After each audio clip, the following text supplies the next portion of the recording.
జనవరి 17వ తారీఖున పేపర్లో ఒక టెండర్ నోటీస్ వచ్చింది కదా. అమరావతిని కడుతున్నటువంటి ఏపీసీఆర్టీఏ వాళ్ళు ఒక టెండర్ నోటీస్ ఇచ్చారు.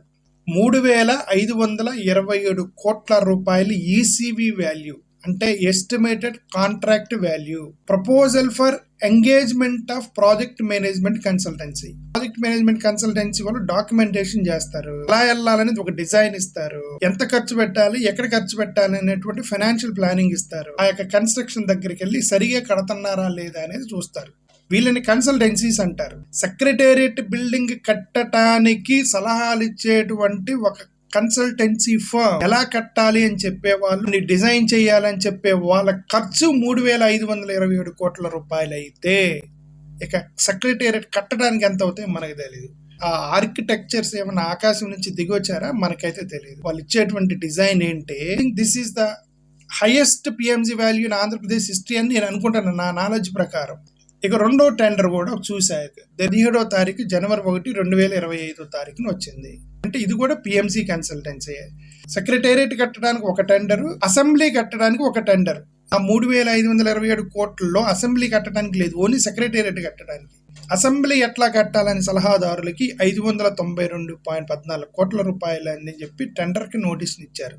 ఇంకొకటి హైకోర్టు కట్టడానికి 745.95 కోట్ల రూపాయలు టెండర్కి పిలిచారు. హైకోర్టు ఎలా కట్టాలి అని సలహా ఇచ్చేటువంటి ఒక సంస్థకి, పిఎంసి సంస్థకి 745.95 కోట్ల రూపాయలు, 400 కోట్ల రూపాయలు పెట్టి జగన్మోహన్ రెడ్డి గారు సలహాదారులకు ఇవ్వాల, కన్సల్టెన్సీ ఫామ్కి ఇవ్వాల, ఇంజనీర్లకు ఇవ్వాల, ఆర్కిటెక్ట్కి ఇవ్వాల. బిల్డింగే కట్టాడు 400 కోట్ల రూపాయలు పెట్టి. కడితే ఇది మహా ప్యాలెస్, ఇది ఇంటర్నేషనల్ ప్యాలెస్, దీన్ని ఏం చేయాలో మాకు తెలియట్లేదు, దీంట్లో అమెరికా అధ్యక్షుడు వచ్చినా సరే కాస్ట్లీ బిల్డింగ్ అయిపోయింది, అది తాజ్మహల్ కంటే గొప్పది అన్నట్టుగా మాట్లాడుతున్నారు కదా. ఏది 400 కోట్ల రూపాయలు ఖర్చు పెట్టి బిల్డింగ్ కట్టినందుకు. మరి ఇదేంటంటే కేవలం పిఎంసి సంస్థకి 745 కోట్ల రూపాయలు అంటే, మరి 345 కోట్ల రూపాయల్లో వాళ్ళే హైకోర్టు కూడా కడతారేమో నాకు తెలియదు. ఈ టెండర్లు అయితే అది లేదు. నువ్వు పిఎంసి అనేది ఓన్లీ కన్సల్టెన్సీ ఫాము, కన్సల్టెన్సీకి మాత్రమే ఇంత ఖర్చు పెట్టి మీరు టెండర్లు ఇచ్చారా, లేదా దీంతో పాటు బిల్డింగ్లు కూడా వాళ్ళే కట్టాలా సొంత ఖర్చులు పెట్టి అనేది గవర్నమెంట్ అనేది ప్రజలకి దయచేసి చెప్పండి.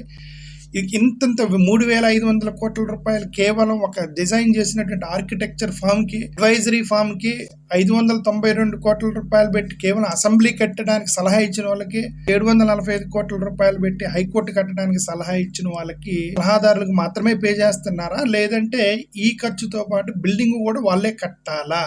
క్లారిఫికేషన్ ఇవ్వండి అని గవర్నమెంట్ని రిక్వెస్ట్ చేస్తున్నాము.